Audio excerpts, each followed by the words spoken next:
Joining us now for World Brief and the review of some of today's headlines across the world is Adefemi Akinsanya. Good morning, Adefemi. Morning, Dr. Rubin. Good morning, Ayo. Good morning, Good morning, Adefemi. How's everybody? Intellectual today. Thank you. Yes, the glasses, isn't it? It's doing a little something. Yes, it's doing something. Good morning to you, viewers. Let me tell you what's happening around the world. Marco Rubio, that is the US Secretary of State. He has announced visa restrictions on Nigerians accused of undermining religious freedom. Now, according to his post on X, the tighter controls will affect people who knowingly direct, authorize, fund, or support, or carry out violations of religious freedom. Now, the move comes just a month after the US declared Nigeria a country of particular concern, and just a day after US lawmakers held a roundtable discussion with religious freedom and foreign relations experts in Washington, D.C. on escalating religious violence here in Nigeria. Now, if you remember, last month, the chairman of the House Foreign Affairs Subcommittee, Chris Smith, introduced a resolution recommending visa bans and asset freezes on individuals and entities responsible for severe violations of religious freedom in Nigeria. So that's what we're seeing. Well, staying in the United States with US-Africa relations, and the presidents of the Democratic Republic of Congo and Rwanda, that's Felix Tshisekedi and Paul Kagame, are set to sign a US-brokered peace and economic agreement with Washington today. Now, both leaders arrived in Washington earlier this week, as well as Kenyan President William Ruto, who will reportedly be present at the signing, aimed at ending this months of long-running conflict in the eastern part of the Democratic Republic of Congo. Now, the White House has confirmed that President Donald Trump will host the two leaders for this ceremony, dubbed the Washington Peace Summit, where they will formally ratify the deal first outlined in that June 2025 agreement, which was signed by their foreign ministers and later refined through negotiations in Qatar and then in Washington. Now, the accord does follow months of intense fighting, including a recent M23 rebel offensive that seized key cities in North Kivu, killing thousands and also displacing hundreds of thousands of civilians. Lastly, on today's World Brief, renewed UK-German economic ties are on the table as Germany's president is in London for the first full German state visit in 27 years. Under the spotlight are renewed UK-Germany economic ties. Now, the two countries, under the New Kensington Treaty, are pushing for deeper trade, green energy, and defense industry cooperation at a lavish Windsor Castle banquet with festive decor, a 20-foot Christmas tree, and gourmet dishes from smoked trout as a starter to a partridge in puff pastry. The guest list range from political heavyweights to celebrities. You've got Prime Minister Keir Starmer. He sat beside supermodel Claudia Schiffer, a symbol of the cultural as well as the diplomatic reconnections on the table there.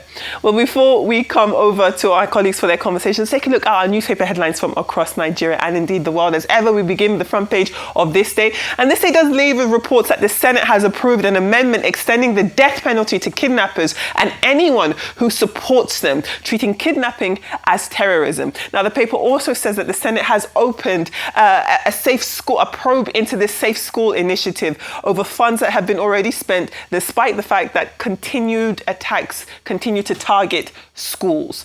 Moving on to the Daily Trust this morning, it does report on the renewed tensions in Rivers State as Governor Simi Fubara and state lawmakers are again at loggerheads. The paper goes on to say that the recurring political standoff has resurfaced despite previous reconciliation efforts raising fresh concerns about governance and stability in Rivers State.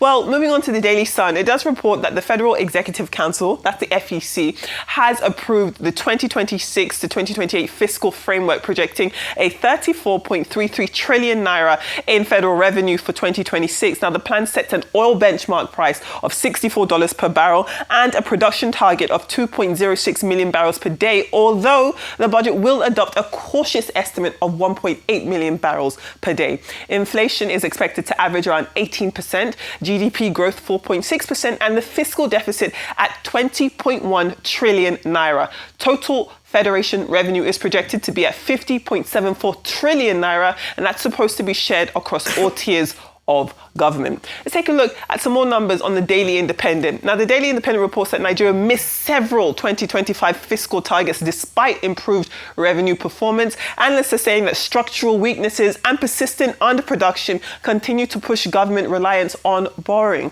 which we don't want to see more of.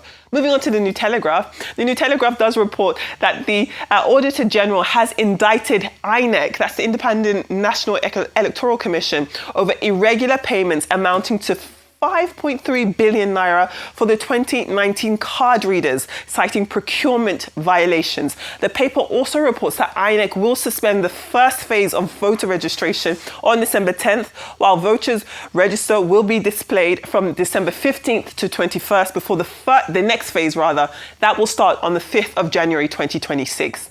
Let's take a look at The Punch. The Punch has a picture headline of Ogun State Governor Dapo Abiodun presenting the 1.67 trillion 2026 budget, comprising 509.88 billion naira from internal revenue, with 554.81 billion naira from federal allocations and 518.9 billion naira from capital receipts. Now, major allocations include infrastructure, education, health.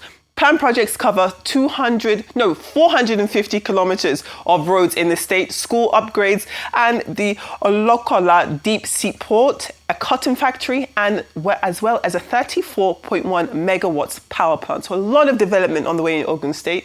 Now, the Daily Telegraph does report that police will be given access in the United Kingdom, the Daily Telegraph of the UK, police are going to be given access to Britain's passport database to catch criminals under an expansion of facial recognition technology.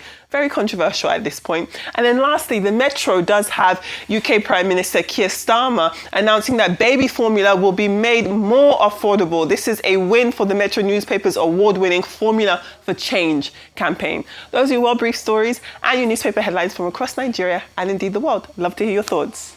All right, well, let's begin on Marco Rubio, who, I mean, in the past 48 hours between Donald Trump and Marco Rubio, I'm not sure who's given us more spicy rhetoric, because Marco Rubio had quite a moment yesterday. I watched his interview on Fox News, where he spoke about the Trump administration position that radical Islam is taking over the world, is a threat to the world, that it's not about cornering a community in Iraq or Syria, but that they feel that, ultimately the biggest threat is to their own country, the United States. And I begin with this just to chime into sort of this renewed vigor, if I may call it that, around trying to check what they perceive is, the progress or the aggressive progression of radical Islam. And this is why, according to this administration, Nigeria is in the spotlight because of the persecution of Christians. Well, they are now saying that they will do a visa ban, which for me, I think is a better approach than a blanket sanction that will now cause, untold suffering to innocent Nigerians. So we're still waiting for the list. Ted Cruz says he has a list as well. The Nigerian government has a list. There's several institutions that have said that they have lists of, terrorism financiers and so forth. So I believe that, of course, in order for them to institute this visa ban, there's going to have to be a piece of legislation that will include the lists of the people who are involved in this. Well, that's what they've done in other countries. I remember when they did the similar sanctions for Zimbabwe, the legislation did have names on a list. So that will be interesting. However, Congressman Chris Smith is saying that he doesn't feel that the Nigerian government is doing enough. He is saying that he feels the perpetrators of all of the criminality are still running around with absolute impunity. So in the last session in the House Appropriations, he called for three things. The first thing he called for was the disarmament of armed groups. He says if he sees that the Nigerian government is actively disarming these groups, then there's room for the United States to ease on their aggressive approach. The second thing he called for the restoration of displaced communities. He's saying for as long as we are not seeing people going back to their homes, then again, we feel the Nigerian government is not enough. And then lastly, the prosecution of criminals.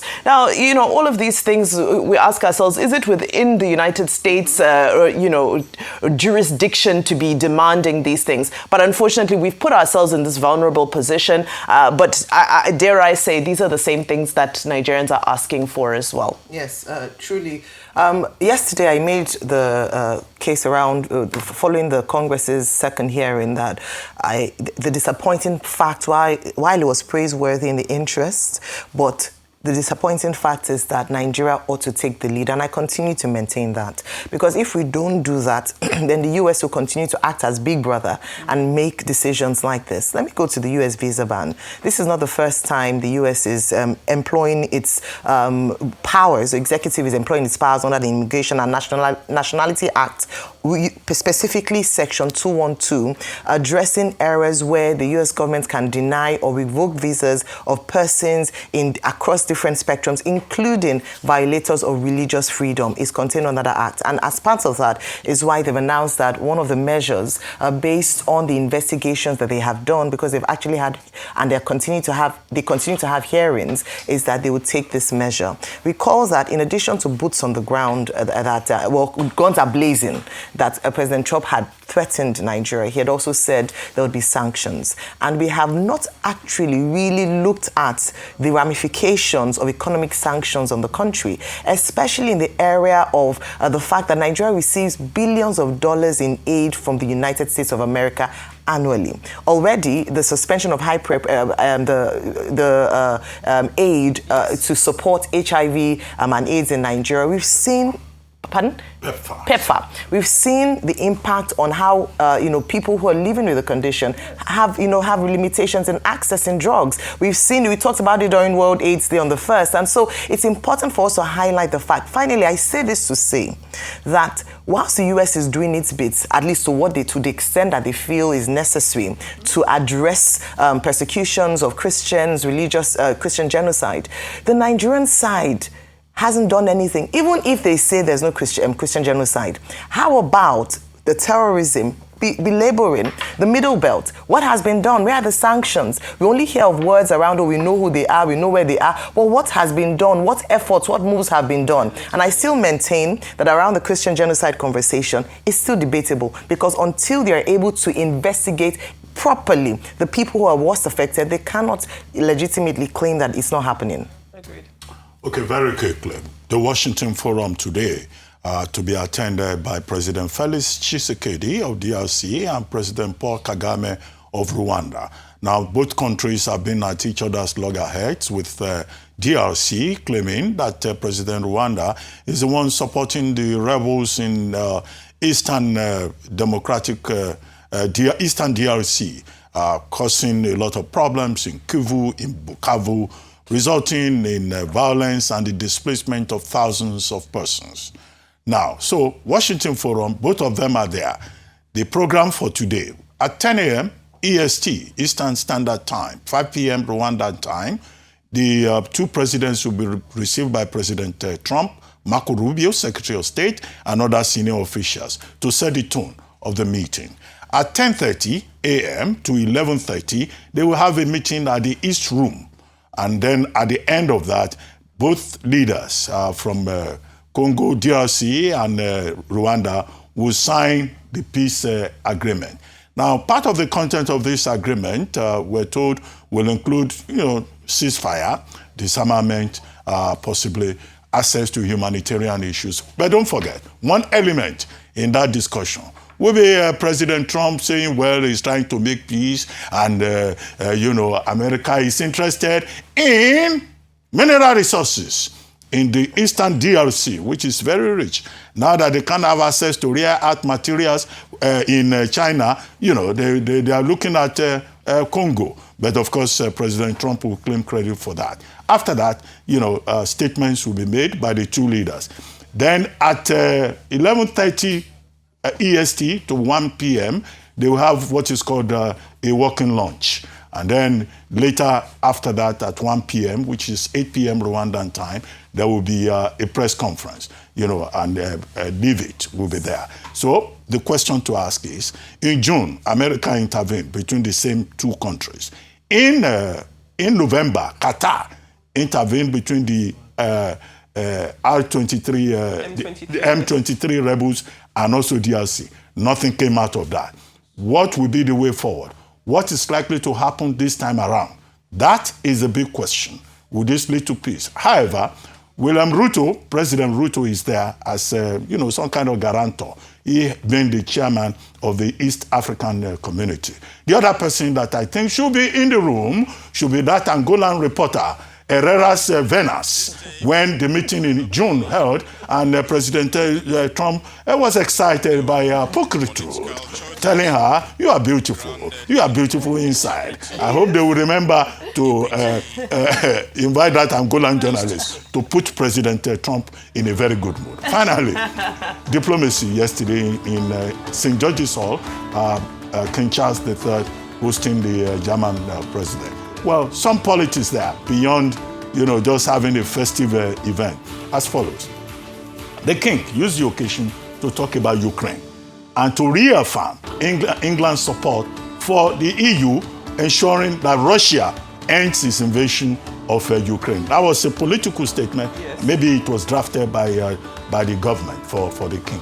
But it was also a very friendly atmosphere with the German president reminding the king that that 20-foot Christmas tree that you referred to was started by a German, yes, Queen Charlotte, in 1800, who was married to King George III.